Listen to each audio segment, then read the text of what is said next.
ഒരു മുതലാളി അദ്ദേഹത്തിൻ്റെ ഓഫീസ് റൂം ഫേസ് ലോക്കാണ്. അത് അദ്ദേഹത്തിനും അദ്ദേഹത്തിൻ്റെ സെക്രട്ടറിക്കുമല്ലാതെ മറ്റാർക്കും ഒരു വിധത്തിലും തുറക്കാൻ കഴിയില്ല. ഒരു തവണ മുതലാളി റൂമിൽ വന്നപ്പോൾ മേശപ്പുറത്തുണ്ടായിരുന്ന കുറേ കാശ് കാണുന്നില്ല. സെക്രട്ടറിയെ തിരിച്ചും മറിച്ചും വിചാരണ ചെയ്തു. സെക്രട്ടറി ആവട്ടെ പൂർണ്ണമായും നിഷേധിക്കുന്നു. മറ്റൊരൊറ്റ സാധ്യതയുമില്ല.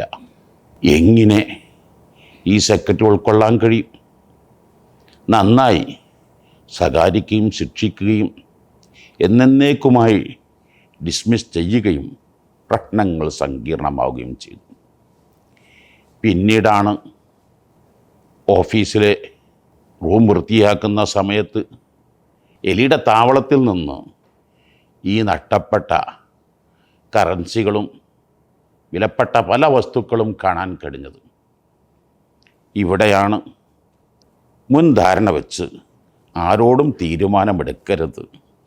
കണ്ണുകൊണ്ട് നേരിട്ട് കണ്ടു, അല്ലെങ്കിൽ 100% വിശ്വസ്തനായ ആൾ വസ്തുനിഷ്ഠമായി ഇവൻ്റെ മുമ്പിൽ സാക്ഷി നിന്നാലല്ലാതെ ഒരാളെയും മുൻവിധിയോടെ തീരുമാനമെടുത്താൽ പലപ്പോഴും അപകടങ്ങൾ സംഭവിക്കാറുണ്ട്.